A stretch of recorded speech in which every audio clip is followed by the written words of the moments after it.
لا حول ولا قوة إلا بالله العلي العظيم.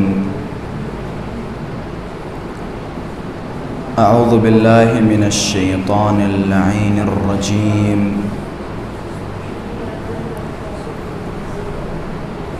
بسم الله الرحمن الرحيم. الحمد لله رب العالمين بارئ الخلائق أجمعين، ثم الصلاة والسلام على أشرف الأنبياء والمرسلين سيدنا ومولانا ونبينا أبي القاسم مصطفى محمد. اللهم صل على محمد وآل محمد وعجل فرجه صلى الله عليه وآله وسلم، وعلى أهل بيته الطيبين الطاهرين المعصومين المظلومين، واللعنة الدائمة على أعدائهم ومنكر فضائلهم وغاصب حقوقهم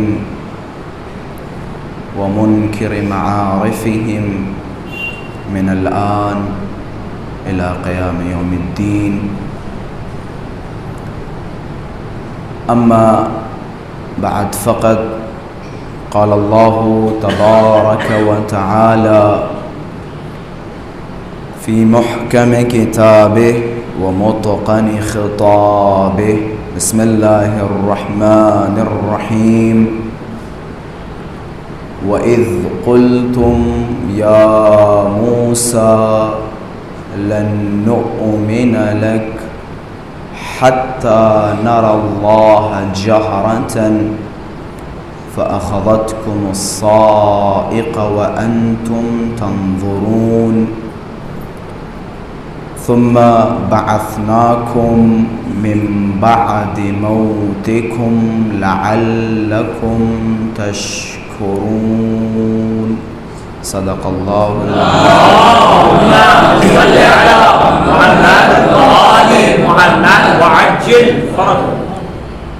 اللهم كن لوليك الحجة ابن الحسن صلواتك عليه وعلى آبائه في هذه الساعة وفي كل الساعة وليا وحافظا وقائدا وناصرا ودليلا وعينا حتى تسكنه أرضك طوعا وتمتعه فيها طويلا.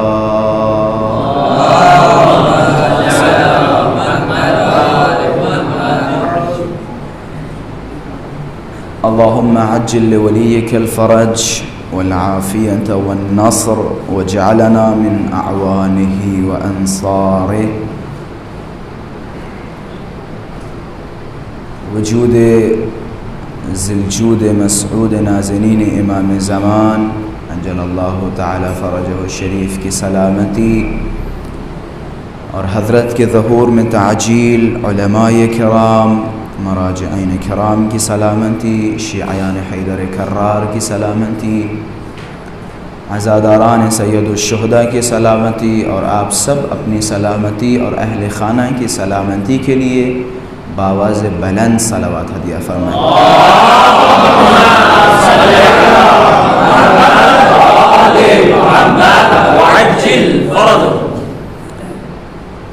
پروردگار متعال کی بارگاہ میں دعا گو ہوں، پروردگارہ ہماری ان تمام مختصر عبادتوں کو قبول فرما۔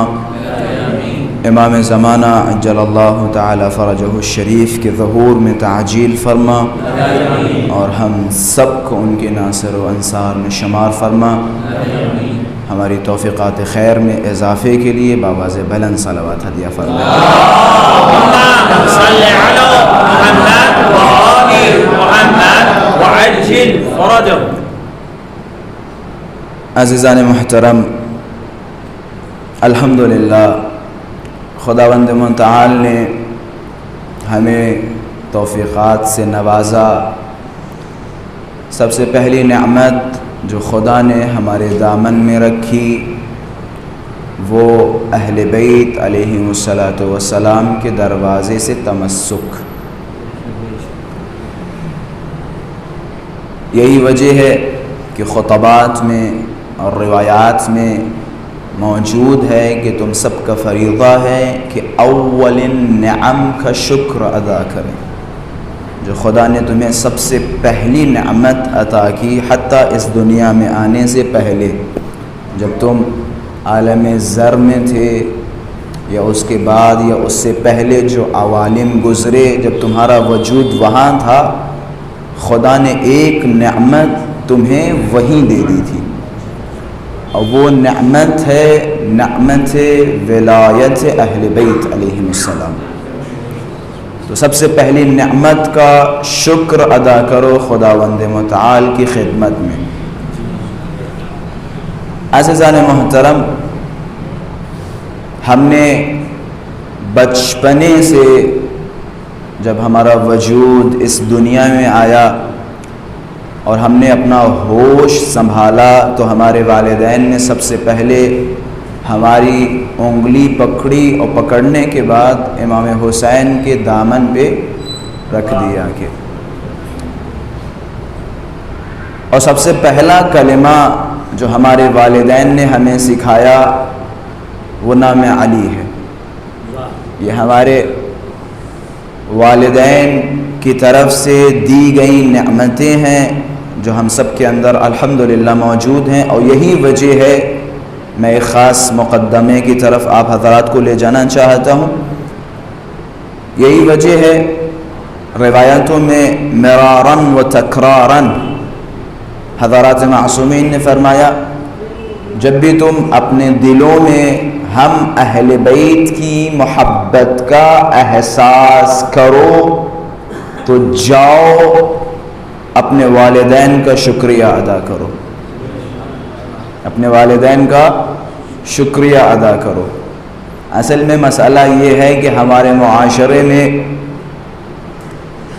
بے پردگی اور بے حیائی اور بے غیرتی اتنی زیادہ ہو گئی کہ اب اگر پاکیزہ ولادت کا تصور کرایا جائے تو خوب بہتر طریقے سے تصور نہیں کر سکتے۔ پاکیزہ ولادت یعنی کیا؟ مولانا نے فرمایا، ہماری محبت کے بعد جو سب سے پہلی نعمت تمہارے حق میں ثابت ہوتی ہے، پتہ ہے وہ کون سی نعمت ہے؟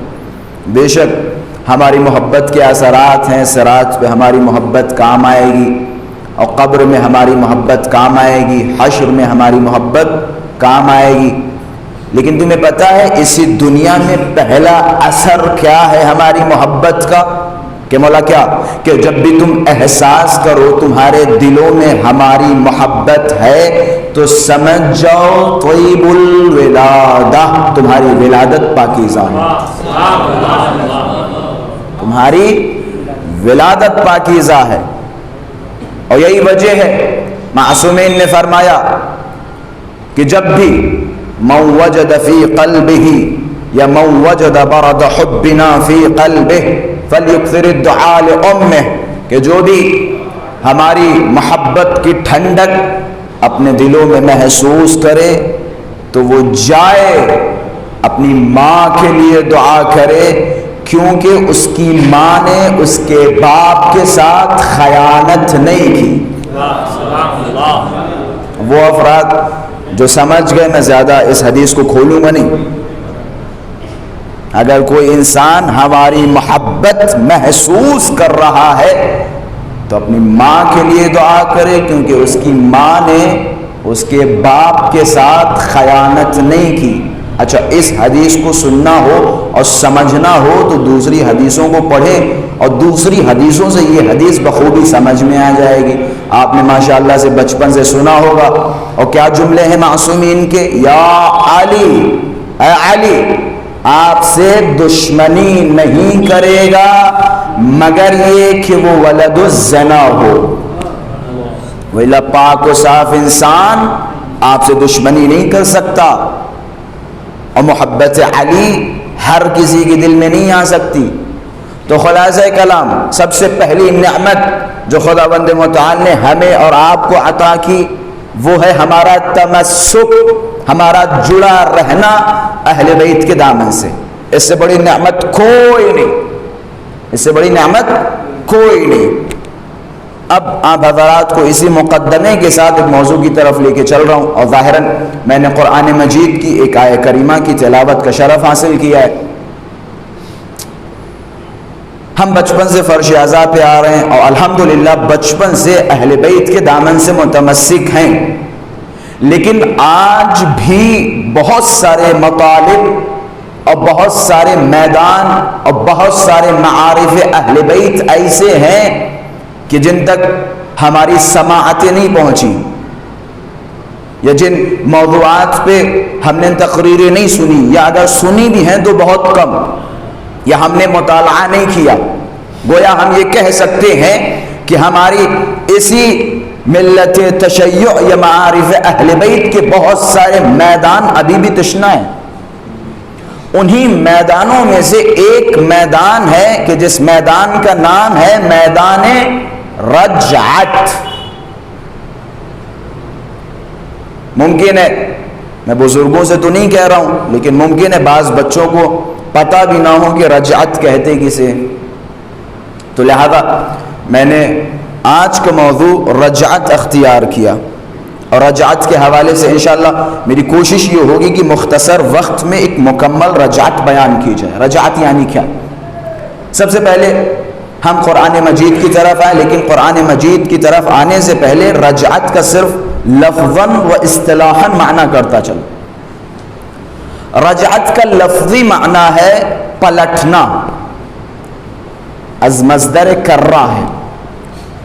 رجع، رے جیم عین. عربی لغت میں اگر آپ جائیں گے تو رجع کا معنی ہوتا ہے پلٹنا. یہ ہو گیا لفظی معنی. اصطلاحی معنی کیا ہے؟ اصطلاحی معنی یہ ہے کہ ایک زمانہ آئے گا کہ جس میں بعض مرے لوگ دوبارہ زندہ کیے جائیں گے. یہ اصطلاحی معنی ہے. اب آتے پہلے قرآن مجید کی آیت کا ترجمہ کروں تاکہ مطلب واضح سے واضح ہوتا رہے. خداوند متعال جناب موسیٰ علیہ السلام کا قصہ کچھ اس طرح سے بیان کرتا ہے اور فرماتا ہے یاد کرو وہ دن جب تم لوگوں نے کہا تھا جناب موسیٰ سے یا موسیٰ لن نؤمن لک، ہم تم پر ایمان نہیں لائیں گے یہاں تک کہ ہم خدا کو اپنی آنکھوں سے دیکھ لیں. یعنی جب تک ہم خدا کو اپنی آنکھوں سے نہیں دیکھیں گے ہم تمہاری نبوت پہ ایمان نہیں لانے والے. پھر خدا کیا فرماتا ہے؟ پھر ہم نے ان پر ایک بجلی نازل کی، صاعقہ، اور جیسے ہی بجلی نازل کی تم سب کے سب مر گئے اور دیکھتے رہے، کچھ کر بھی نہ سکے، خوب مر گئے. آگے کیا فرما رہا ہے؟ ثم بعثناکم من بعد موتکم، پھر ہم نے تمہیں تمہاری موت کے بعد دوبارہ زندہ کیا تاکہ تم میرا شکریہ ادا کرو. یہ قرآن کا ترجمہ، اور ظاہراً آپ حضرات سمجھ ہی گئے ہوں گے کہ اس کا مطلب کیا ہے اور کس طرف آپ حضرات کو لے جانا چاہ رہا ہوں.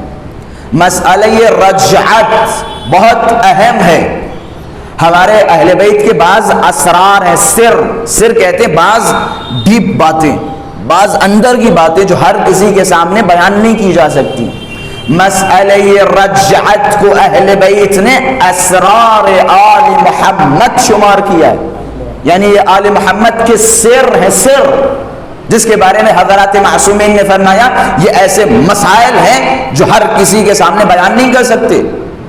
جس طرح سے آپ حضرات نے شاید سنا ہوگا کہ مولا نے فلاں حدیث سنائی اور سنانے کے بعد کہا یا جابر، اے جابر، یہ حدیث اہل کے سامنے سنانا، نہ اہل کے سامنے نہ سنانا وہ برداشت نہیں کر پائے گا. اسے کہتے ہیں اسرار آل محمد. تو مسئلہ رجعت اسرار آل محمد میں سے ہے. اولاً رجعت کے امکان پہ سب سے پہلی بحث تو یہ آتی ہے کہ آیا رجعت ممکنات میں سے ہے؟ رجعت کا مطلب یہ ہے، میں واضح کرتا چلوں پھر انشاءاللہ اپنے موضوع کی طرف. رجعت کا مطلب یہ ہے کہ آخری امام کے ظہور کے بعد بعض لوگوں کو پلٹایا جائے گا دوبارہ. اگر آپ روایتوں میں جائیں تو امام فرماتے ہیں، چھٹے امام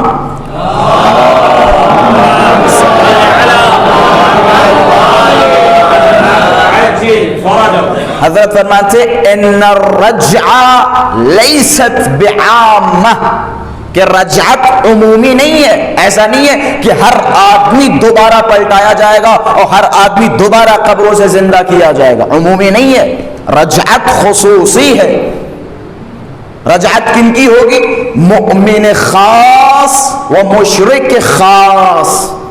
مشرکوں کی بھی ہوگی اور مؤمنوں کی بھی ہوگی، لیکن مؤمنین میں سب کی نہیں ہوگی جو خاص مؤمن ہوں گے. مشرکوں میں سب کی نہیں ہوگی جو خاص اور بڑے بڑے شرک کے بت ہوں گے، ان کی رجعت ہوگی. اور یہی وجہ ہے مولا نے فرمایا پتہ ہے سب سے پہلے رجعت کس کی ہوگی؟ کہ سب سے پہلے رجعت میرے جد امام حسین کی ہوگی.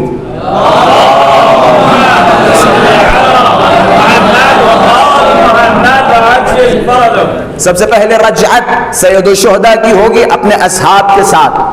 اب آپ حضرات ظاہراً ایک نقطے کی طرف جا رہے ہیں اور آپ کے ذہنوں میں سوال آ رہا ہے کہ آخر کیوں بعض لوگوں کی رجعت ہو رہی ہے اور کیوں بعض مشرکوں کی رجعت ہو رہی ہے؟ تو اس کا فلسفہ روایات و احادیث میں کچھ اس طرح سے بیان کیا گیا ہے کہ وہ افراد جو اپنے زمانے میں بہت ہی ظلم و تشدد کے ساتھ مارے گئے، شہید کیے گئے، یا جو وہ اپنا ہدف لے کے آئے تھے وہ ہدف پورا نہ کر سکے، تو خدا انہیں دوبارہ زندہ کرے گا، دوبارہ پلٹائے گا تاکہ وہ اپنا ہدف مکمل کر سکیں. یہ ہے رجعت. سب سے پہلے رجعت میرے اور آپ کے مولا امام حسین کی ہوگی، اور روایتوں میں موجود ہے 900 سال امام حسین کی حکومت ہوگی. 900 سال کی حکومت ہوگی، اور اسی کے ساتھ ساتھ یزید ملعون کی رجعت ہوگی. اور وہ افراد جنہوں نے اتنا ظلم و ستم ڈھایا اور اس دنیا میں وہ سزا نہیں دی گئی جو انہیں دینی چاہیے تھی، ان کی رجعت ہوگی. یہی وجہ ہے روایتوں میں آپ جائیں حضرت نے کیا فرمایا؟ مؤمن خاصہ او مشرک خاصہ. مؤمن خاص کی رجعت ہوگی اور مشرک خاص کی رجعت ہوگی. الحمدللہ سے اب ہمارے تقریباً بچے بھی رجعت کو بخوبی جان گئے. اب رجعت پہ دو بحثیں ہیں، غور کیجئے گا ایک ایک نقطے پہ، انشاءاللہ نتیجہ بہت ہی خوبصورت ملے گا. رجعت پہ دو نقطے. اب سوال ہوگا، ایک ہے امکان، ایک ہے وقوع. ایک کسی چیز کا ممکن ہونا اور دوسرا کسی چیز کا واقع ہونا. اگر کسی چیز کا واقع ہونا حتمی ہو تو امکان بحد اولا حتمی ہے. مثال کے طور پہ اس عزاخانے یا اس گھر میں اگر آپ آ گئے تو آپ کا آنا یہ وقوع پذیر ہو گیا، یعنی آپ آ گئے. بس آپ کا آنا اس بات کی دلیل ہے کہ یہاں آنا بحد اولا ممکن ہے. ایک مرتبہ کہا کہ ہم وہاں جا سکتے ہیں، اسے کہتے ہیں امکان. ایک مرتبہ آپ وہاں پہنچ گئے. بھائی جب آپ پہنچ گئے، جب منزل وقوع پہ آ گئے تو امکان تو بحد اولا ہے. میری باتوں کو سمجھ رہے ہیں؟ میں کوشش کر رہا ہوں چھوٹے چھوٹے بچے بھی سمجھیں. امکان بحد اولا ہے. اب اگر رجعت کے حوالے سے قرآن مجید میں جائیں تو الحمدللہ رجعت کا امکان تو بحد اولا واضح ہے. بھائی رجعت کا مطلب کیا؟ رجعت کا مطلب مردوں کو پلٹانا، مردوں کو دوبارہ زندہ کرنا. بھائی قرآن میں جائے خدا کہہ رہا ہے 50,000 لوگوں کو مار ڈالا اور مارنے کے بعد پھر انہیں زندہ کر دیا. یا پھر یہی قصے جناب موسیٰ کی طرف جائیں، خدا کیا فرما رہا ہے؟ ہم نے تمہیں تمہارے اوپر صاعقہ نازل کیا اور سب کے سب مر گئے. ثم بعثناکم من بعد موتکم، پھر ہم نے تمہیں تمہاری موت کے بعد دوبارہ زندہ کیا. بھائی امکان تو ہے نا، ہے یا نہیں؟ امکان ہے یا نہیں؟ ہے قرآن میں جگہ جگہ۔ اچھا جب ہم رجعت کہتے ہیں تو ظاہر سی بات ہے خداوند متعال کے حکم اور خداوند متعال کے اذن سے یہ لوگ پلٹیں گے۔ بعض افراد اسی رجعت کے حوالے سے شیعوں پہ بہت ہی زیادہ طعن و تشنیع کرتے ہیں، شیعوں کو بڑا ذلیل کرتے ہیں۔ اسی رجعت کے شیعوں کے یہ کہ بات العقیدے یہ اور وہ فلاں فلاں فلاں۔ آپ کو یہ بھی بتاتا چلوں رجعت کا کانسیپٹ رسول اللہ کے زمانے سے تھا۔ رسول اللہ کے زمانے میں اسی رجعت کو خروج کہا گیا، پھر جب دور امیر کائنات کا آیا تو یہ رجعت تھوڑا اور گستردہ ہوئی، لوگوں کو بتایا گیا، اصحاب کو بتایا گیا۔ اس وقت تک یہ رجعت صرف و صرف شیعوں سے مختص تھی اور شیعہ جانتے تھے، مولا کے جو اصحاب تھے سلمان فارسی، مقداد، قمر۔ یہ پھر جب دور پانچویں امام اور چھٹے امام کا دور آیا تو اس دور میں رجعت عمومی ہو گئی، اس دور میں مناظرات بھی ہونے لگے۔ پھر جو ابو حنیفہ کی پارٹی کے جو لوگ تھے وہ مناظرہ بھی کرتے تھے، ہشام بن حکم اور اسی طرح سے مؤمن طاق، مناظرات بھی ہوتے تھے۔ تو اس زمانے تک رجعت کھلم کھلا لوگوں تک آ گیا تھا، یہ مسئلہ رجعت۔ تو خلاصہ رجعت کوئی نیا مسئلہ نہیں ہے، رجعت مسئلہ اس دور میں موجود تھا۔ تو خلاصہ کلام رجعت اگر آپ قرآن کی طرف جائیں تو قرآن میں 50 آیتیں موجود ہیں جو رجعت پر دلیل ہیں۔ ہمارے علماء کرام نے بڑی بڑی طویل کتابیں رجعت پہ لکھی، رجعت پہ پوری پوری کتابیں لکھی اور تمام قرآنی آیات کو جمع کیا رجعت کے حوالے سے۔ مولا فرماتے مولا کا کلام ہے۔ میں شروع میں نے ایک مقدمہ بنایا تھا اور ایک جملہ کہا تھا مع الاسف الشدید ہمارے شیعہ مولا کے چاہنے والے اہل بیت کے معارف سے غافل ہیں، خود اہل بیت کے معارف سے غافل ہیں۔ پتہ آپ کا مولا کیا فرماتا رجعت کے حوالے سے کہ جو انسان ہماری رجعت پہ یقین نہ رکھے یا جو انسان ہماری رجعت سے غافل ہو لیس من شیعتنا، وہ ہمارا شیعہ نہیں۔ روایت ہے کہ جو انسان ہماری رجعت سے غافل ہو یا ہماری رجعت پہ یقین نہ رکھتا ہو وہ ہمارا شیعہ نہیں ہے۔ بھائی قدرت خدا ہے، خداوند متعال دوبارہ زندہ کر سکتا۔ اچھا جس طرح سے قیامت کے کانسیپٹ وہ تو بڑی جلدی ایکسیپٹ کر لیتے اور قبول کر لیتے، قیامت بھی یہی ہے نا، اس کے علاوہ کچھ ہے؟ اچھا رجعت سے بڑا امام زمانہ کا زندہ رہنا معجزہ نہیں ہے؟ بھئی امام زمانہ کا اتنا طویل عرصے سے زندہ رہنا رجعت سے بڑا معجزہ نہیں ہے؟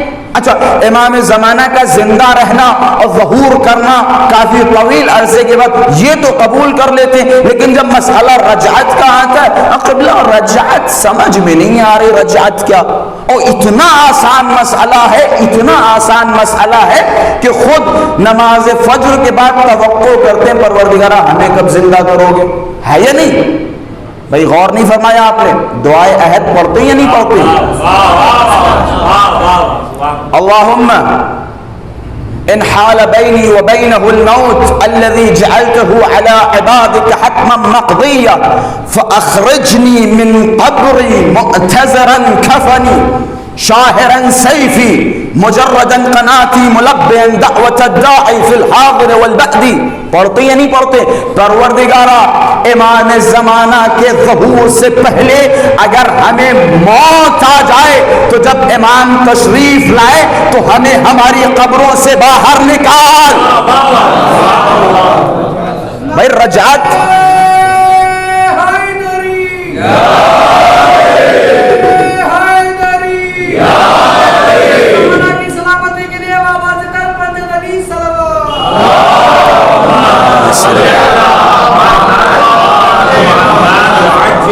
بھائی یہ رجعت نہیں تو کیا ہے؟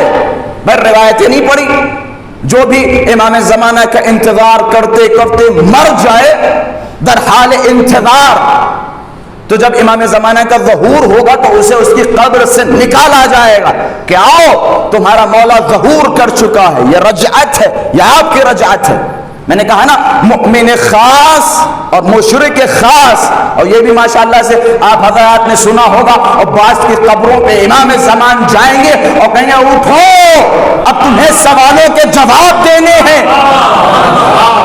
اٹھو تمہیں سوالوں کے جواب دینے ہیں. بھائی رجعت نہیں تو کیا ہے؟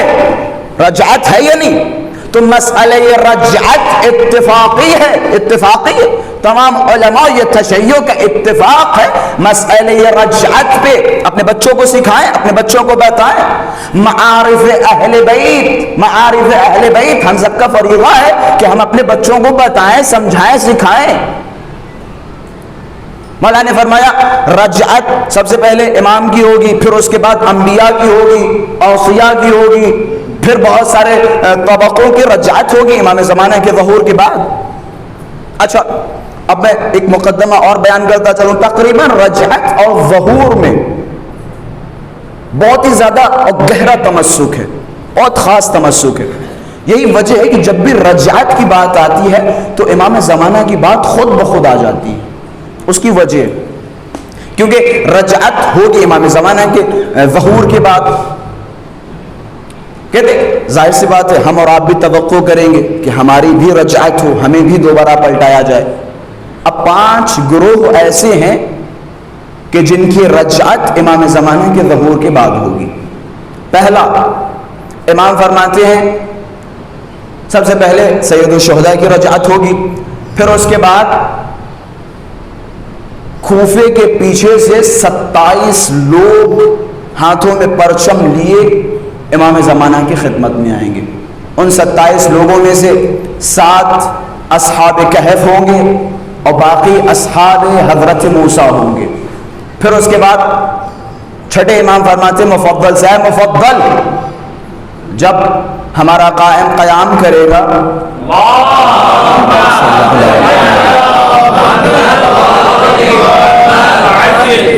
کہ جب آخری امام قیام فرمائیں گے اے مفضل تم قنبر, مقدار, سلمان, بوذر ہاتھوں میں پرچم لیے خانہ کعبہ کے پاس مہدی آخر الزمان سے متصل ہوگے, اور وہ آخری امام تمہیں تمہارے کام سونپیں گے, تم ان کی مدد کرو گے. ایک یہ پورا گروہ ہو گیا, یعنی یہ کچھ لوگ ہیں جو رجعت کریں گے. دوسرا مولا نے فرمایا اگر تم لوگ رجعت کرنا چاہتے ہو تو جاؤ 40 دن نماز فجر کے بعد دعائے عہد پڑھو. مولا نے فرمایا جو بھی 40 روز فجر کے بعد دعائے عہد پڑھے گا, جیسے ہی امام ظہور فرمائیں گے اسے قبر سے نکالا جائے گا اور کہا جائے گا کہ جاؤ جس کے تم منتظر تھے, اور صبح صبح جس کے لیے کہتے تھے پروردگارا ایک نظر دکھا دے, آج خدا نے تمہیں موقع دیا ہے اپنے زمانے کے امام کی خدمت کرو. کہ تیسرا کہ وہ لوگ رجعت کریں گے جو ہر شب جمعہ سورہ مبارکہ اسراء کی تلاوت کریں گے. سورہ مبارکہ اسراء کی تلاوت کر کے اپنے زمانے کے امام کو ہدیہ دیں گے جو ہر شب جمعہ. اس حوالے سے آخری نبی فرماتا ہے کہ جب امام تشریف لائیں گے تو وہ افراد جو ہر شب جمعہ سورہ مبارکہ اسراء پڑھتے تھے ان کی رجعت ہوگی, انہیں پلٹایا جائے گا ان کے امام کے قریب. تیسرا فرماتے شہداء کی رجعت ہوگی. چوتھا مؤمنین کی رجعت ہوگی. پانچواں بڑا دقیق ہے اور بڑے اس میں سبق ہیں. آخری نبی نے فرمایا سلمان تم انہیں درک کرو گے. جملوں پہ غور کیجئے گا.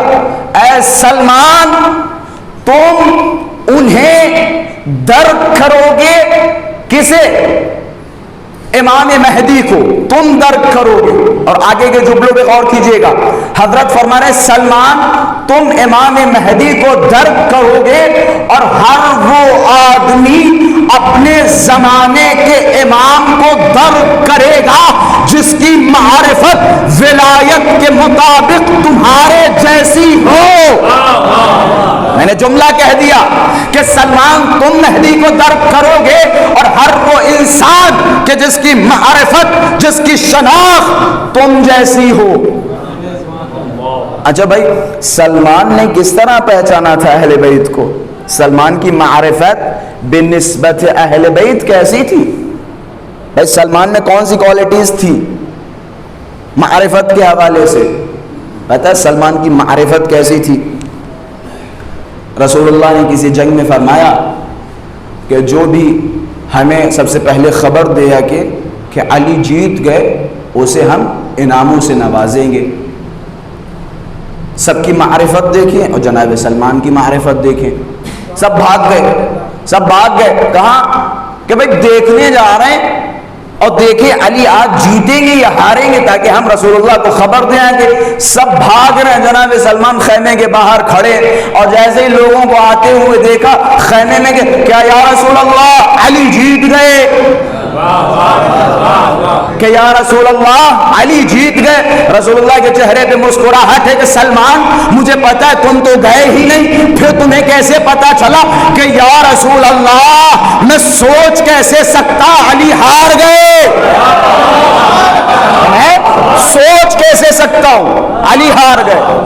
یہ ان کی معرفت تھی، یہ سلمان کی معرفت ہے۔ اچھا ٹھیک ہے، اب رسول اللہ نے پوچھا تمہیں چاہیے کیا ہے؟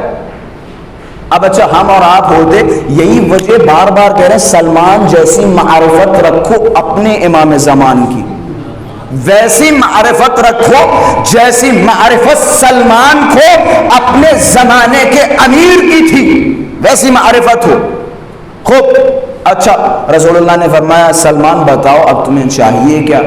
اب اس وقت ہم اور آپ جیسے ہوتے، یا بالخصوص ہم جیسے ہوتے تو ظاہر سی بات ہے بڑی بڑی رقم مانگ لیتے اور بہت ساری چیزیں مانگ لیتے، گھوڑے مانگ لیتے، اونٹ مانگ لیتے، سواریاں مانگ لیتے۔ سلمان کی معرفت ایسے ہی تھوڑی نہ کہہ دیا سلمان ہم اہل بیت میں سے ہیں، مذاق ہے، جملہ ہے، جملہ کہ سلمان ہم اہل بیت میں سے ہیں۔ اب کہ سلمان کیا چاہیے؟ کہ یا رسول اللہ وہ جب آپ معراج پہ گئے تھے نا اور معراج سے واپس آئے اور آپ نے کہا کہ معراج پہ علی کے فضائل اور علی کے بارے میں خدا نے 18,000 راز بتائے، اگر ان رازوں میں سے ایک راز اپنی امت کو بتا دوں تو میری امت یا تو خالی ہو جائے گی یا کافر۔ کہ یا رسول اللہ وہ 18,000 راز جو آپ کو علی کے بارے میں بتائے گئے، ذرا ایک راز بتا دینا۔ یہ تھی معرفت سلمان۔ اب روایتوں میں ہے کہ وہ راز رسول اللہ نے جناب سلمان کو بتایا، روایت کے الفاظ چھٹے امام فرماتے ہیں اگر وہ راز ابو ذر کو پتا چل جاتا تو ابو ذر یا تو سلمان کا قتل واجب سمجھتے یا ابو ذر کو کافر کہتے۔ یہ معرفت میں فرق ہے بھائی، نبی برابر نہیں ہو سکتے تو اصحاب برابر کیسے ہو سکتے؟ ہر انسان کی معرفت الگ الگ ہے۔ سلمان کی معرفت و ابو ذر کی معرفت میں زمین کا آسمان فرق ہے، سلمان و ابو ذر کی معرفت میں زمین و آسمان کا فرق ہے۔ تو یہ معرفت سلمان ہے۔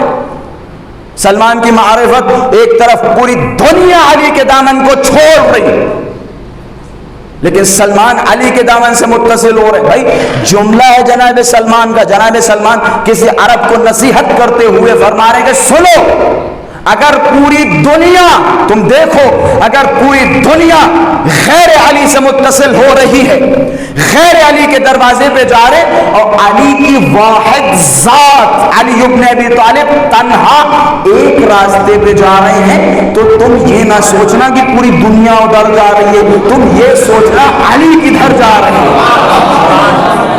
کہ یہ سوچنا علی کدھر جا رہے ہیں، تم دنیا کے چکر میں نہ پڑنا، علی کی طرف جانا۔ یہ تھی معرفت سلمان۔ مولا نے کیا فرمایا؟ اگر تم چاہتے ہو اپنے زمانے کے امام کے دور میں تمہاری رجعت ہو، تمہیں پلٹایا جائے، تو تم اپنے زمانے کے امام کی معرفت کس طرح رکھو؟ جس طرح سلمان کی معرفت تھی مولا علی کے لیے۔ ایک صلوات پڑھے محمد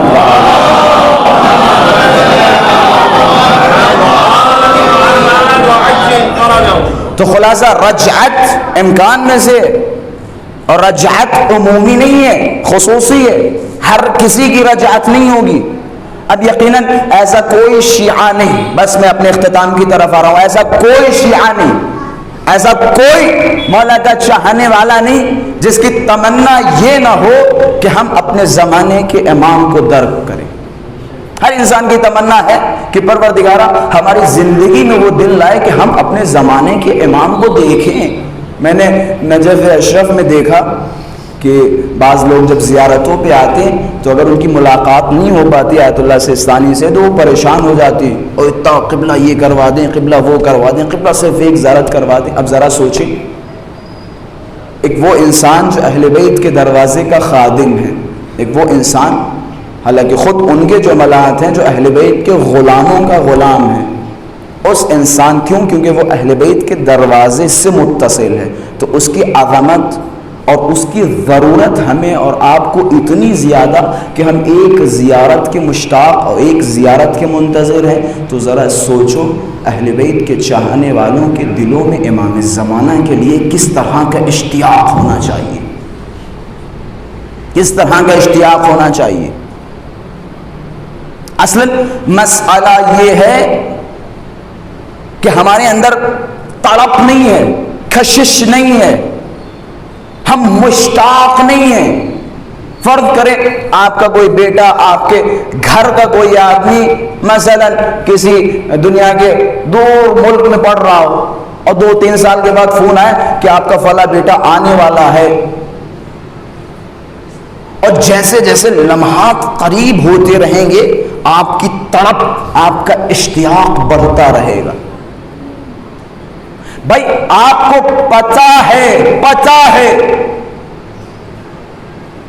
کہ وہ فلاں دن آئے گا، فلاں گھنٹے پہ آئے گا، فلاں ٹائم پہ آئے گا، جبکہ امام زمانہ کے حوالے سے روایتوں میں موجود ہے کچھ نہیں پتا، ممکن ہے امام ابھی فی الفور یا کل صبح تشریف لائیں۔ اچھا اس کے لیے جس کے بارے میں پتا ہے 1 مہینے بعد آئے گا، اس کے لیے تڑپ ہے، انتظار ہے، سب کچھ، لیکن امام زمانہ کے جس کے بارے میں حتمی و حتمی ہے کہ کبھی بھی آ سکتے، کس طرح کا انتظار ہے، کس طرح کی تڑپ ہے۔ اور یہ باتیں ہر آدمی کرنے لگتا ہے، قبلہ ہم تو کتنی دعائیں کرتے ہیں، قبلہ ہم تو کتنی نمازیں پڑھتے ہیں، قبلہ ہم تو روز نمازوں میں اللہم کل ولیک الحجت ابن الحسن اللہم عجل ولیک الفرج یا صاحب الزمان ادرکنا فلا و فلا فلا و فلا، پتہ نہیں کیا ہوا، مولا تشریف ہی نہیں لاتے، مولا تشریف ہی نہیں لاتے۔ قبلہ ہم بڑی دعائیں کرتے ہیں، بڑی دعائیں کرتے ہیں، روز گر گراتے ہیں۔ علی اکبر نہاوندی بہت بڑے عالم دل جن کی زحمات اور جن کی خدمتیں بہت زیادہ ہیں، یہ اپنی ایک کتاب میں قصہ بیان کرتے ہیں، بڑا جالب اور عبرت انگیز قصہ ہے۔ فرماتے ہیں، کہتے ہیں میں حلہ گیا، حلہ میں ایک مقام تھا، مقام صاحب الزمان، کہ میں جیسے ہی اس مقام پہ پہنچا تو میں نے لوگوں سے پوچھا بھئی یہ کیسا مقام ہے، تو لوگوں نے بتایا کہ بڑا بابرکت مقام ہے۔ میں نے کہا اس کا قصہ کیا ہے؟ علی اکبر نہاوندی بیان فرمانے، بڑے پائے کے عالم دین، تو وہاں کے لوگوں نے بتایا کہ یہاں کا قصہ یہ ہے کہ یہاں پہ ایک شیخ علی حلاوی رہا کرتے تھے، شیخ علی حلاوی، وہ امام زمانے کے شدید منتظرین میں سے تھے، شدید منتظر تھے کہ وہ روز چلاتے تھے اور چیختے تھے اور امام زمان کی خدمت میں استغاثہ کرتے تھے اور فرماتے تھے یا امام زمان ہم تو سالوں سے آپ کا انتظار کر رہے ہیں، ایسی کوئی نماز نہیں کہ جس میں میں نے آپ کے لیے دعا نہ کی ہو، مولا ایسا کوئی دن نہیں جس دن میں نے دعائے عہد نہ پڑھی ہو، مولا ایسا کوئی جمعہ نہیں گزرا جس دن ہم نے دعائے ندبہ نہ پڑھی ہو، مولا ہم دن رات آپ کے لیے دعائیں کر رہے ہیں، اور مولا میری چھوڑے اسی حلہ میں کتنے آپ کے چاہنے والے ہیں جو آپ کے منتظر ہیں، آپ کے دیدار کے مشتاق ہیں، مولا آپ تشریف نہیں لاتے۔ ان کا اصرار بڑا، روز ہی اصرار کر رہے ہیں مولا آپ تشریف نہیں لا رہے، مولا آپ تشریف نہیں لا رہے۔ کہتے ہیں یہ ایک دن پہاڑی پہ گئے اور جانے کے بعد انہوں نے وہ کام جو روز کرتے تھے وہی کام کرنے لگے. مولا آپ تشریف نہیں لا رہے, مولا آپ تشریف نہیں لا رہے. خلاصہ امام کا دیدار ہوا. امام نے فرمایا شیخ علی حلاوی, تم کہہ رہے ہو نا حلہ میں بڑے میرے چاہنے والے, کہ جی مولا بہت آپ کے عاشق ہیں اور چاہنے والے, کہ ٹھیک ہے تم ایسا کرو حلہ واپس جاؤ اور سارے جتنے بھی میرے چاہنے والے ہیں انہیں جمع کرو, چن چن کے لاؤ جو سب سے بہترین عاشق دیوانے ہیں انہیں لے کے آؤ, ان سے میں ملنا چاہ رہا ہوں, اور ان سے کہہ دینا کہ امام تم سے ملنا چاہ رہے ہیں. اب شیخ علی حلاوی خوشی خوشی حلہ واپس آئے, اور آنے کے بعد سب کو تلاش کیا, فلاں صاحب فلاں صاحب فلاں صاحب. امام نے ایک جملہ اور بھی فرمایا تھا کہ فلاں جگہ ایک قصائی رہتا ہے اسے بھی لے کے آنا, اور اس سے کہنا کہ 2 عدد دمبے لے کے آ جاؤ چھت پہ باندھ دے آگے. اب شیخ علی حلاوی کے قصائی کو تلاش کیا کہ تمہیں تمہارا امام بلا رہا ہے. قصائی نے 2 دمبے اٹھائے اور ایک گھر میں جمع ہو گئے آگے سارے کے سارے. کہتے انہوں نے 40-45 لوگوں کو جمع کیا اپنے گھر میں صحن میں, اور امام کے حکم کے مطابق وہ 2 دمبے کیا کیے, چھت پہ باندھ دیے. سارے منتظر ہیں, اب بس انتظار کر رہے, اب امام تشریف لا رہے ہیں, اب امام تشریف لا رہے ہیں, اب امام تشریف لا رہے ہیں.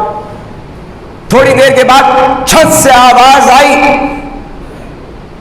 شیخ علی حلاوی میں آ گیا ہوں, کہ وہ قصائی جس کو میں نے دعوت دی تھی اس قصائی کو چھت پہ بھیجو. قصائی چھت پہ پہنچا, امام کی خدمت میں سلام عرض کیا, ظاہراً یہ مولا کا چاہنے والا تھا, عاشق تھا. قصائی سے مولا نے کہا لو ایک دمبے کو ذبح کر دو. قصائی نے اٹھایا ایک دمبے کو ذبح کر دیا. اب پرنالہ نکلا ہوا تھا, میدان میں سارے لوگ کھڑے تھے, خون گرنا شروع ہوا. اب وہ افراد جو وہاں کھڑے تھے سارے, جو امام زمانہ سے ملنے کے لیے آئے تھے, امام زمانہ کے منتظر تھے, وہ آپس میں کانا پوسی کرنے لگے کہ کیا ہوا, لگ رہا ہے امام زمانہ نے ایک کو ذبح کر دیا, کہ لگ رہا ہے امام زمانہ نے ایک کو ذبح کر دیا. اب کہتے وہاں سے 2-3-4 جتنے جس کو فرار ہونا تھا فرار ہو گئے. اب جو لوگ وہاں بچے تھے وہ بھی تقریباً 90-95% شک میں تھے. پھر آواز آئی شیخ علی حلاوی تم بھی اوپر آؤ. اب جب شیخ علی حلاوی پہنچے, قصائی کی طرف اشارہ فرمایا, مولا نے کہ لاؤ اب اسے دوسرے کو ذبح کر دو. دوسرے بکرے کو ذبح کیا, دمبے کو ذبح کیا, اس کا بھی خون پرنالے کے ذریعے سے اسی حیات اسی حال اسی صحن میں گرنے لگا, خون گرنے لگا. اب شیخ علی حلاوی نے پوچھا مولا کیا راز ہے, کیا حکمت ہے, آپ اوپر بلا کے دمبے ذبح کروا رہے ہیں. مولا نے فرمایا اچھا شیخ علی حلاوی ایسا کرو, اب تم نیچے جاؤ اور سارے لوگوں سے کہہ دو کہ اب تمہارا امام تم سے ملنے آ رہا ہے. شیخ علی حلاوی نیچے آئے, چاروں طرف سے نظر ڈال رہے ہیں, کوئی نظر نہیں آ رہا ہے, کوئی نظر نہیں آ رہا. یہ کون ہے؟ یہ وہ ہیں جو پہاڑوں پہ جا کے چلاتے تھے, چیختے تھے مولا آپ تشریف نہیں لا رہے. کتنے لوگ منتظر ہیں, کتنے لوگ عاشق ہیں, روز دعائیں کر رہے ہیں, نماز شب کے پابند ہیں, جھوٹ نہیں بولتے, فریب کاریاں نہیں ہیں, مکاریاں نہیں ہیں, غیبتیں نہیں ہیں, چغلیاں نہیں ہیں. مولا پھر بھی آپ تشریف نہیں لاتے. وہی شیخ علی حلاوی دوڑتے ہوئے اوپر کے سر کو جھکا کے مولا مجھے معاف کر دے, مجھے نہیں پتا تھا آپ اس قدر غریب ہیں, مولا مجھے نہیں احساس تھا. میں تو یہ دیکھ رہا ہوں پوری دنیا آپ کی عاشق ہے اور پوری دنیا یا صاحب الزمان کے نعرے لگا رہی, مولا مجھے نہیں پتا تھا کہ آپ اس قدر غریب ہیں.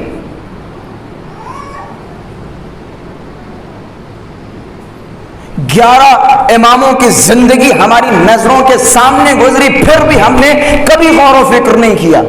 ادھر کی باتیں ادھر کی باتیں, فلاں کی باتیں فلاں کی باتیں, ہمیں الجھایا جا رہا ہے, ہم الجھ رہے ہیں, ہم اہل بیت کے راستے سے دور ہو رہے ہیں, ہم اہل بیت کے نقش قدم پہ چلیں. آج ہمارے جوان, مجھے بڑا افسوس ہوتا ہے جوان فیس بک ٹویٹر فلاں گھنٹوں اپنا وقت ضائع کر رہے ہیں, فلاں آدمی کے اوپر 1 گھنٹہ بحث چل رہی ہے، فلاں آدمی صحیح ہے غلط 2 گھنٹے بحث چل رہی ہے، فلاں صاحب کے اوپر بحث چل رہی ہے، فلاں نوح خان کے اوپر 3 گھنٹے بحث چل رہی، مہینوں بحث چل رہی. بھائی آپ اپنا وقت ضائع کر رہے ہیں، شیطان آپ سب کو بہکا رہا ہے. اور پھر جا کے مسجدوں میں نعرے لگا رہے ہیں. کبھی امیر المؤمنین کی زندگی پڑھیں اور دیکھیں امیر المؤمنین کی زندگی میں وہ افراد جو کامیاب ہوئے ان کی صفتیں کیا تھی، اور وہ افراد جو گمراہ ہوئے ان کی صفات کیا تھی. کبھی غور کیا؟ پتہ ہے وہ علی کہ غدیر میں جس کی ولایت کے گواہ 1,25,000 یا 1,15,000 یا 1,10,000 لوگ تھے. رسول اللہ کی رحلت کے بعد وہی علی مدینے میں کھڑا ہے، لوگوں سے کہہ رہا ہے کیا تم غدیر میں تھے؟ ہاں تھے. کہ کل آؤ گے گواہی دو گے آ کے کہ رسول اللہ نے میرے بارے میں فرمایا من کنت مولا ہو فہذا علی مولا. کوئی کہہ رہا ہے میرے کان کام نہیں کر رہے تھے، کوئی کہہ رہا تھا میں بڑا دور کھڑا تھا سنائی نہیں دے رہا تھا، کوئی کہہ رہا تھا مجھے نہیں پتا تھا کہ وہ علی آپ ہی ہیں. یہ حال تھا. اور یہی وجہ امیر کائنات کے جملات ہیں، تاریخ میں پڑھیں.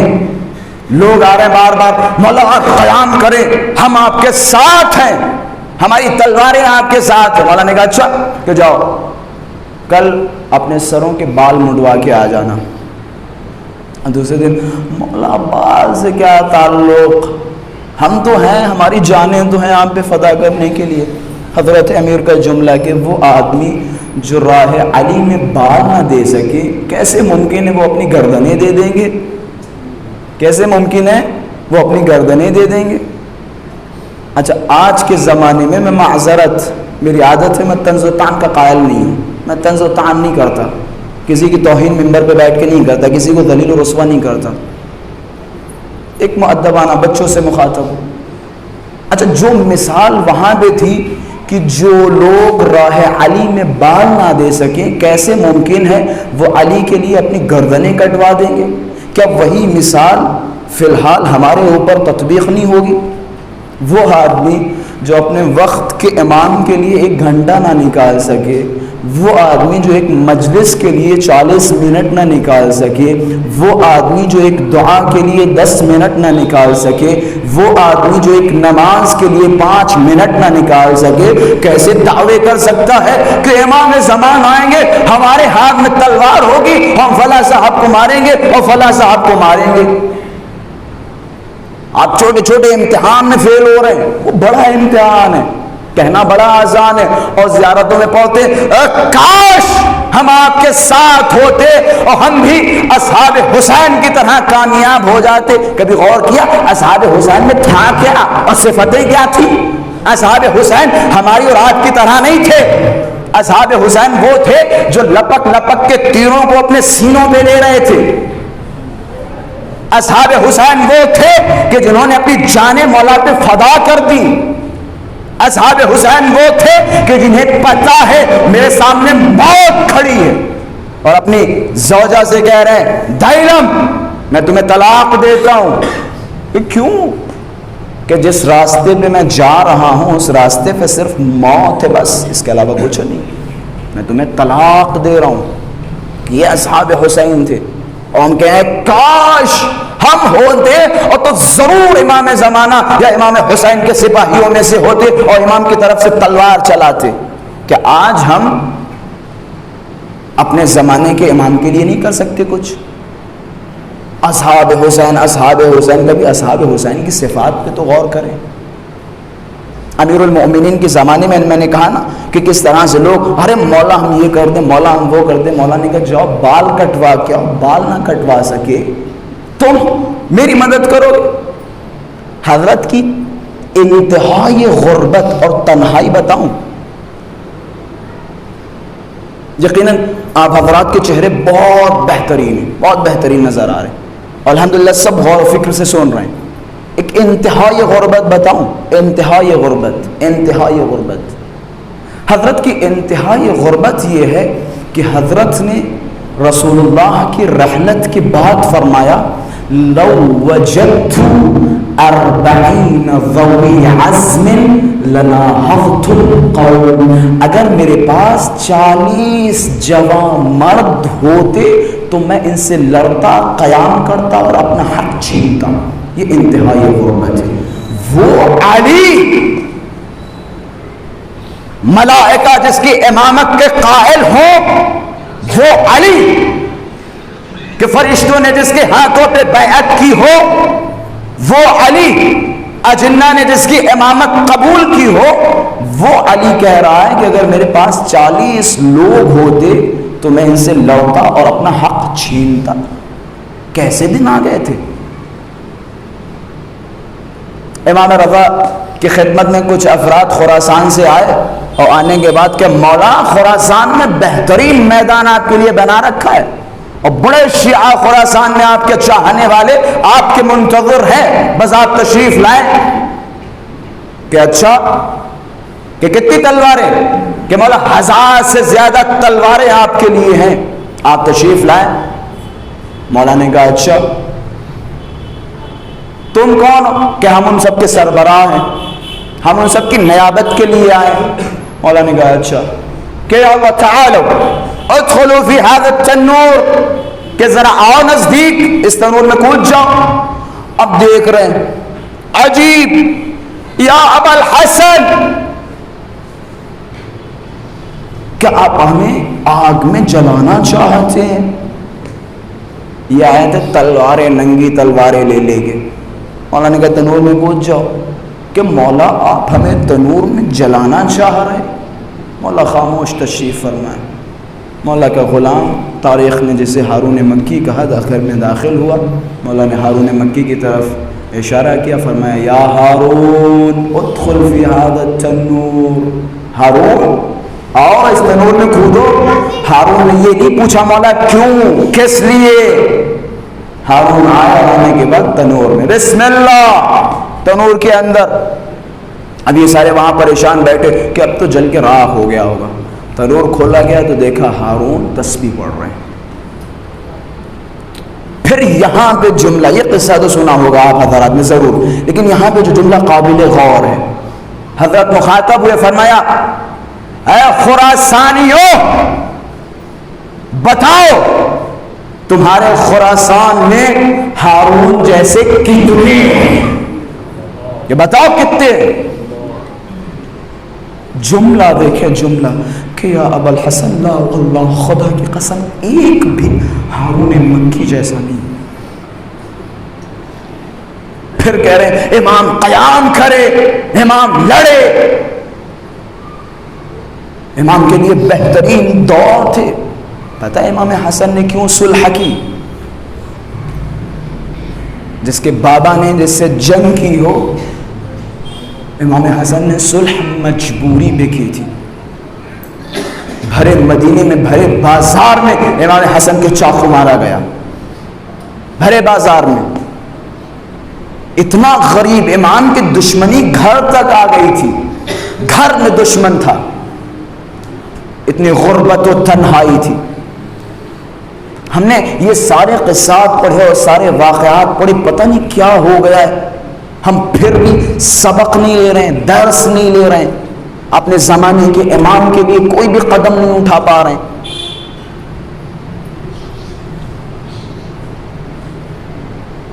امام سے پوچھا گیا مولا آخری امام کا نام قائم کیوں ہے؟ تو حضرت نے فرمایا لأنه يقوم بعد موت ذکر، کیونکہ وہ قیام فرمائیں گے جب ان کا ذکر مٹ چکا ہوگا۔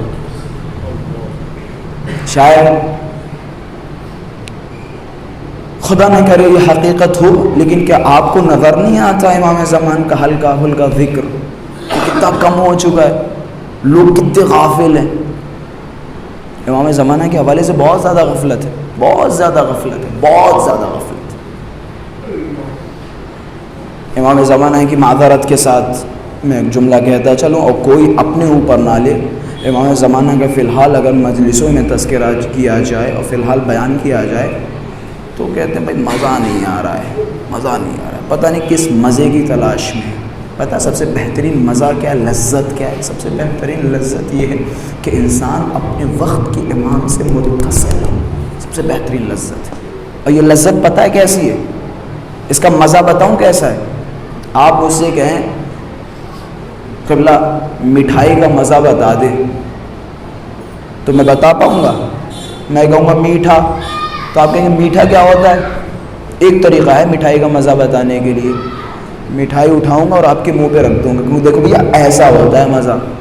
مجھ سے پوچھے کالا رنگ کیسا ہوتا ہے تو میں بتا پاؤں گا؟ نہیں، مگر یہ کہ کہوں گا دیکھو بھیا ایسا ہوتا ہے کالا رنگ۔ اسی طرح سے اگر آپ مجھ سے پوچھیں یہ اتصال کیا ہوتا ہے اپنے زمانے کے امام کے ساتھ، اپنے امام زمانہ کے ساتھ یہ رابطہ کیا ہوتا ہے، تو صرف ایک جملہ، جاؤ کرو، خود بخود پتہ چل جائے گا اس کا مزہ کیا ہے، یہ رابطہ ہے کیا ہے۔ امام زمان قریب ہے، آخری جملہ، امام زمان قریب ہے۔ ہم سب کا فریضہ ہے جس طرح سے ہم نے عاشورے کے حوالے سے محنت کی اور محنت کرنے کے بعد عاشورے کو عالمی سطح پر لے کے آئے ہم، بڑا خوبصورت جملہ میں نے بارہا مختلف دنیا کے مختلف ممبروں سے یہ جملہ دہرایا ہے۔ پتہ ہے کربلا کیوں واقع ہوئی، کیوں کربلا میں امام حسین کو ایک ریگستان میں شہید کر دیا گیا بھوکا و پیاسا؟ اس کی وجہ پتہ ہے کیا ہے؟ اس کی وجہ یہ تھی کہ اس زمانے کے لوگوں نے اپنے زمانے کے امام کو نہیں پہچانا تھا، اس کی وجہ یہی ہے۔ اور کربلا کیوں واقع ہوئی؟ کربلا غدیر بھلانے کا نتیجہ تھا۔ غور کیجئے گا جملوں پہ، کربلا غدیر بھلانے کا نتیجہ تھا۔ اگر غدیر یاد ہوتی تو کبھی کربلا واقع نہ ہوتی۔ جس طرح سے ہم نے کربلا کے حوالے سے کام کیا، اسی طرح ہمارا اور آپ کا فریضہ ہے ہم غدیر کے لیے قدم بڑھائیں، کام کریں۔ اور غدیر کا کام پتہ ہے کیا ہے؟ غدیر کا سلسلہ آج ہمارا اور آپ کے زمانے کا امام ہے۔ اگر غدیر پہ قدم بڑھانا چاہتے ہیں تو امام زمانہ پہ کام کریں، امام زمانہ کی معرفت عمومی کریں، امام زمانہ کا تصور، امام زمانہ کے وجود کا یقین اپنے بچوں کے دلوں میں ڈالیں۔ یہ فریضہ ہے، یہ ہم سب کا فریضہ ہے۔ علامہ امینی صاحب کربلا میں کھڑے تھے، ایک صاحب آیا اور آنے کے بعد کہنے لگے علامہ یہ کیا شیعہ ماتم کر رہے ہیں، نوحہ پڑھ رہے ہیں، مجلسیں کر رہے ہیں اور منہ پہ ہاتھ مار رہے ہیں، سینوں پہ تماچے مار رہے ہیں، اور کربلا میں کیا حال ہے؟ کیا تم لوگ امام حسین کے لیے اتنا شدت سے روتے ہو، شدید روتے ہو، مارنے لگتے ہو، سر پیٹنے لگتے ہو؟ علامہ امینی صاحب نے بڑا خوبصورت جملہ فرمایا کہ پتہ ہے اگر شیعیان حیدر کرار کربلا کے مقابلے میں اس طرح کی عزاداریاں نہ کرتے تو تم کربلا کو بھلا دیتے جس طرح تم نے غدیر کو بھلایا ہے، کہ جس طرح تم نے غدیر کو بھلایا، جس طرح ہم نے عاشورے کے مقابلے میں پوری دنیا کے سامنے اعلان کیا الا یا اہل العالم ان جدی الحسین قتل عطشانہ، اے دنیا والو کربلا میں میرے جد حسین کو سے روز و شب کا بھوکا و پیاسا مار دیا۔ اسی طرح ہم سب کا فریضہ ہے کہ ہم امام زمانہ کی معرفت لوگوں کے دلوں میں پیدا کریں۔ ہاں عزادارو، یہ ایام کربلا یہ ہے، اور آہستہ آہستہ ان ایام کی رونق اور یقیناً یہ سارا کا سارا جو آج ہم آپ کے سامنے بیان کر رہے ہیں سب کا سب امام حسین کا صدقہ ہے، اس کربلا کا صدقہ ہے، اس کربلا کے برکات میں سے ہے جو لوگوں کے دلوں میں امام کی معرفت پیدا ہو رہی۔ امام حسین نے اپنا سب کچھ قربان کر کے خدا کے دین کو زندہ کر دیا۔ روایتوں کے جملے ہیں، روز عاشورہ ایک طرف عباس کا لاشا ہے، ایک طرف اکبر کا لاشا ہے، ایک طرف عباس کے کٹے ہوئے بازو ہے، ایک طرف اور محمد کے ننھے ننھے جنازے ہیں، ایک طرف قاسم کے ٹکڑے ہیں، ایک طرف اصغر کا ننھا سا لاشا جسے حسین اپنی گود میں لیے ہوئے ہیں۔ جب کوئی امام حسین کے ساتھ نہ بچا، امام کبھی دائیں طرف مڑتے ہیں کبھی بائیں طرف مڑتے ہیں، آواز دیتے اے میرے نانا، میرے ساتھ کوئی نہ بچا، نانا مجھے سوار کرنے والا کوئی نہیں ہے۔ بس ازلر و مصائب کے دو جملے آپ کی زحمت تمام روایتوں کے جملے ہیں۔ عجبی خیمے سے آواز آئی، بھیا پریشان کیوں ہوتے ہیں، یہ زینب ہے نا، یہ زینب سوار کرے گی۔ کیا شان تھی، کیا شوکت تھی۔ جب یہ قافلہ مدینے سے روانہ ہوا، تصور کرے، مصائب نہیں، تصور کرے، جب یہ قافلہ مدینے سے روانہ ہوا نا، رونے میں شرمائیے نہیں، بالکل نہیں شرمائیے۔ جب یہ قافلہ مدینے سے روانہ ہوا، میں نے روایتوں میں پڑھا جناب زینب کی محمل بیچ میں، عورتوں کے بیچ میں ہے، ایک طرف رفا ہے، ایک طرف رباب ہے، ایک طرف ام کلثوم ہے، ایک طرف لیلا ہے، اور ابو الفضل عباس دوڑتے ہوئے آگے آگے جا رہے ہیں۔ اور جو افراد بیٹھے تھے نا، ان سے کہا ہٹ جاؤ، کہ کیا ہوا، کہ تمہیں نہیں پتا علی کی بیٹی زینب کی سواری آ رہی ہے۔ میں کہوں گا مولا کیا شان تھی، کیا شوکت تھی۔ اب وہی زینب کبریٰ ہے، کربلا کا ریگستان ہے، ایک طرف اکبر کا لاشا، ایک طرف آل محمد کا لاشا۔ حسین سے فرما رہی بھیا یہ دکھیاری بہن آپ کو سوار۔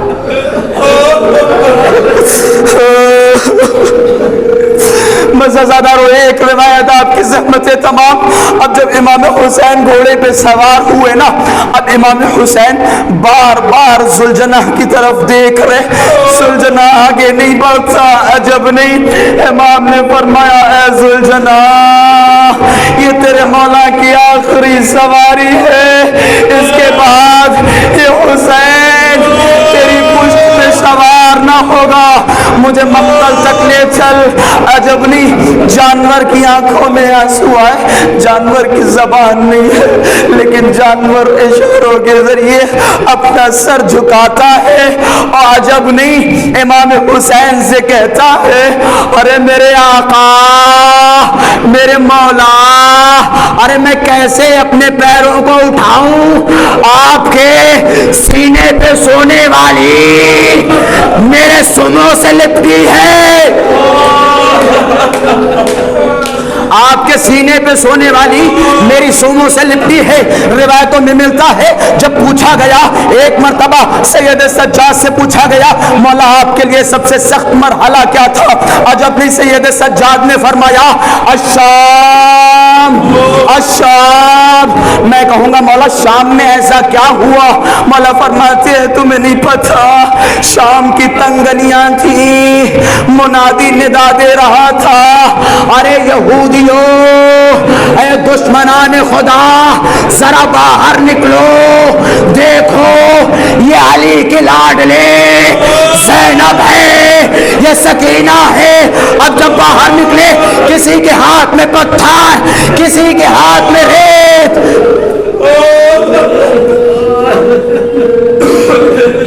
اب ایک جملہ آخری جملہ جناب زینب سے بھی پوچھا گیا نا، بی بی آپ نے تو کربلا کا منظر دیکھا، آپ نے کربلا کے تمام حالات دیکھے، آپ نے عباس کو دیکھا، آپ نے اکبر کا لاشا دیکھا، آپ نے قاسم کے ٹکڑے دیکھے، بی بی ذرا مجھے بتائیں آپ کے لیے کربلا میں سب سے سخت منظر کیا تھا؟